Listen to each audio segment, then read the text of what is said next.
I didn't respond for a week. I was in class and then I fell asleep. Assalamualaikum warahmatullahi wabarakatuh.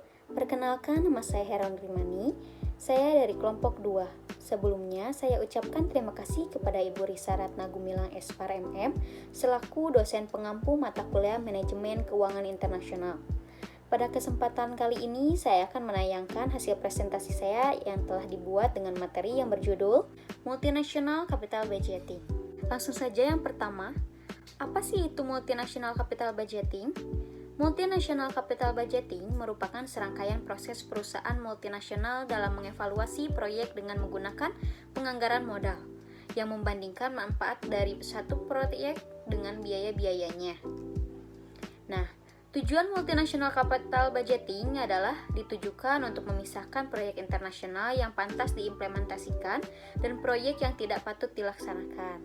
Untuk tahapan penganggaran modal multinasional ada beberapa. Yang pertama, ada biaya proyek harus ditentukan.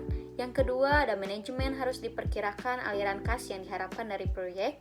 Yang ketiga, ada resiko dari aliran kas harus diestimasi memakai distribusi probabilitas aliran kas.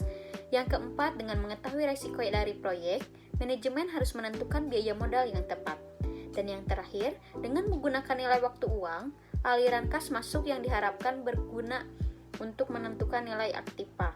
Selanjutnya, faktor yang harus dipertimbangkan untuk melakukan investasi di luar negeri yaitu yang pertama ada fluktuasi nilai tukar, yang kedua ada usia proyek, yang ketiga ada arus cash flow per tahun yang diharapkan, yang keempat tingkat resiko di dalam dan di luar negeri, dan yang kelima nilai investasi awal.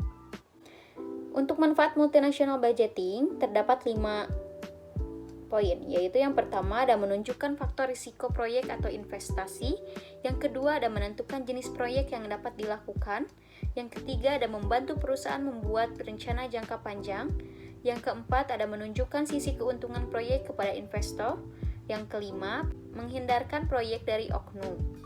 Nah, untuk metode multinational capital budgeting terdapat 4, yaitu yang pertama ada net present value, yang kedua ada internal rate of return, yang ketiga ada average rate of return, yang keempat ada payback period. Yang pertama ada net present value. Metode ini budget proyek akan dihitung berdasarkan potensi perkembangan nilainya di masa depan. Perhitungan metode net present value ini hanya dapat diterima jika proyeknya memiliki nilai di atas 0 rupiah. Yang kedua ada internal rate of return. Metode IRR capital budgeting ini adalah metode yang mempertimbangkan waktu.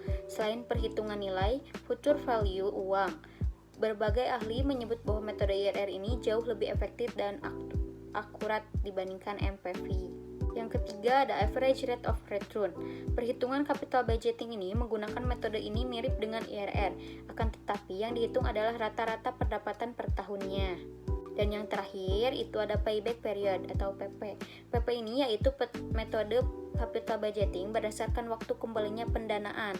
Dalam metode ini, keputusan capital budgeting diambil berdasarkan durasi proyek mencapai BEP. Apa sih perbandingan antara metode NPV dan IRR?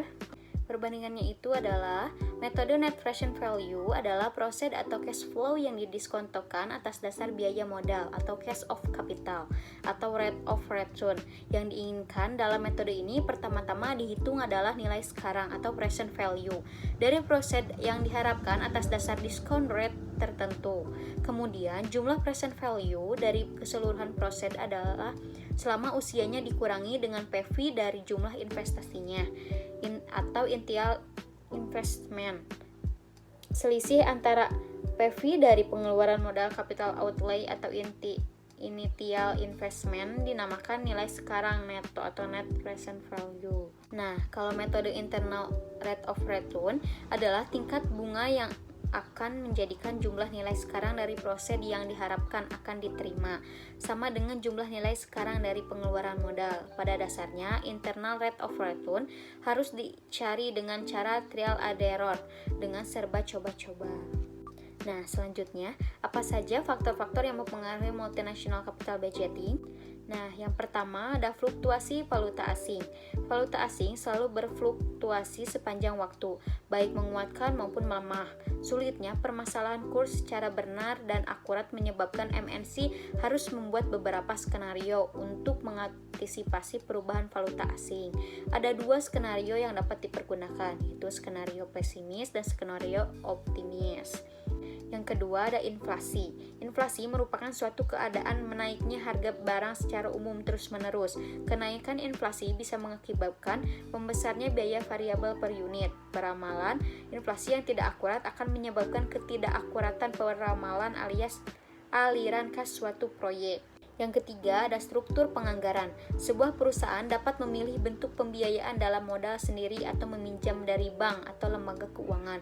Bentuk alternatif pembiayaan seperti ini dapat pula ditentukan dengan analisis penganggaran modal. Yang keempat ada blocked fund. Dalam beberapa kasus, negara tuan rumah mungkin melakukan pelanggaran atas dana yang akan dikirimkan oleh perusahaan anak ke perusahaan induk. Nah, untuk yang kelima ada biaya sosial. Terkadang perusahaan asing yang hadir di suatu negara akan menimbulkan gesekan dalam masyarakat. Oleh karena itu, suatu proyek perlu memasukkan biaya sosial dalam perhitungan pengeluaran operasional normal. Yang keenam ada nasionalisasi. Suatu bentuk resiko dalam multinational capital budgeting adalah pengambilan alihan perusahaan pemerintah. Oleh karena itu, perusahaan harus memperkirakan NPV sebelum diambil alih. Yang ketujuh ada nilai sisa. Besarnya nilai sisa proyek MNC memberikan pengaruh yang signifikan terhadap NPV proyek. Apabila salvage value tidak tentu, maka MNC tidak akan mengetahui dengan pasti nilai salvage value yang akan dipakai dalam menghitung NPV perusahaan dan harus mengestimasi ulang. NPV didasarkan pada perubahan salvage value tersebut. Yang kedelapan ada insentif pemerintah negara asal. Proyek baru MNC di luar negeri dapat memberikan dampak yang menguntungkan bagi kondisi perekonomian negara asal. Karena itu, investasi berupa pendirian perusahaan anak di luar negeri sangat didukung oleh pemerintahan negara asal. Selanjutnya ada studi kasus. Proyek A dihitung dalam menghasilkan profit sebesar 35% dari pendanaan 10 tahun, sedangkan proyek B menghasilkan profit 25% dari pendanaan 5 tahun. Baik proyek A dan B mendapatkan pendanaan sebesar 100 juta. Maka nilai IRR masing-masingnya adalah jawabannya IRR proyek A 100 juta ditambah 35% dikali 100 juta dibagi 10 tahun.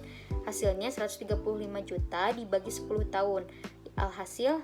Hasilnya 13.500. Untuk IRR proyek B ada 100 juta ditambah 25% dikali 100 juta dibagi 5 tahun. Hasilnya 125 juta dibagi 5 tahun, hasilnya 25 juta. Persentase profit proyek A memang lebih tinggi dari proyek B, tapi dari segi IRR proyek B lebih besar sehingga proyek B lebih pantas mendapatkan pendanaan berikutnya dari perusahaan. Baik, sekian dari saya. Mohon maaf bila ada kesalahan. Terima kasih banyak. Wassalamualaikum warahmatullahi wabarakatuh. Sorry, I didn't respond for a week.